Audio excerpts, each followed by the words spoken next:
பார்த்தீங்கன்னா அவங்க வந்து சொல்லும்படியா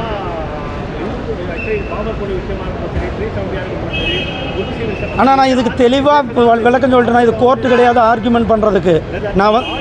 இது வந்து கோர்ட்டு கிடையாது ஆர்கியூமெண்ட் பண்ணுறதுக்கு. நான் வந்து என்னுடைய நிலைப்பாடை சொல்லியிருக்கேன். அம்மாவனுடைய நிலைப்பாடு என்னன்றதை உங்களுக்கு சொல்லியிருக்கிறேன்.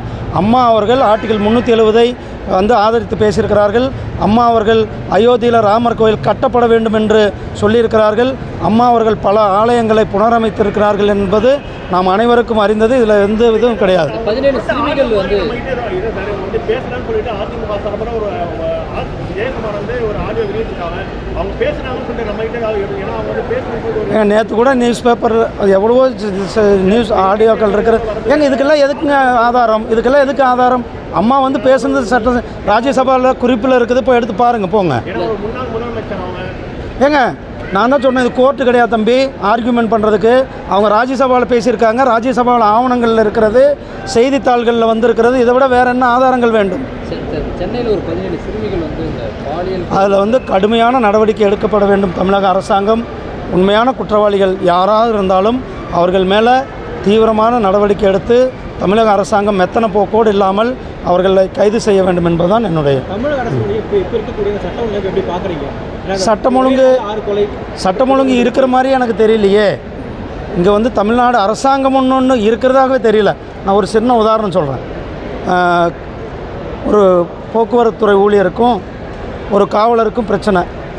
இது வந்து அரசாங்கம் என்ன செஞ்சுருக்கணும்? 2 பேரையும் சரியான முறை நடவடிக்கை எடுத்திருக்க வேண்டும்.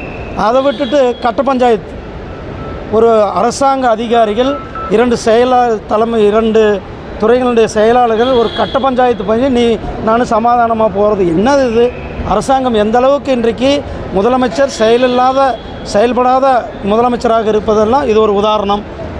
இன்றைக்கி சென்னையில் எங்கே பார்த்தாலும் கொள்ளை, பெண்கள் கற்பழிப்பு, அதே போல் சிறுமிகள் கற்பழிப்பு, அதுபோல் ஊருக்கு கஞ்சா, ஊருக்கு டாஸ்மாக் கடை. இதுதான் இங்கே சட்டம் ஒழுங்கு சந்தி சிரித்து கொண்டிருக்கிறத நான் பார்க்குறேன். மக்கள் பல்வேறு நேரங்களில் வெல்கம் மோடின்னு சொல்கிறாங்க.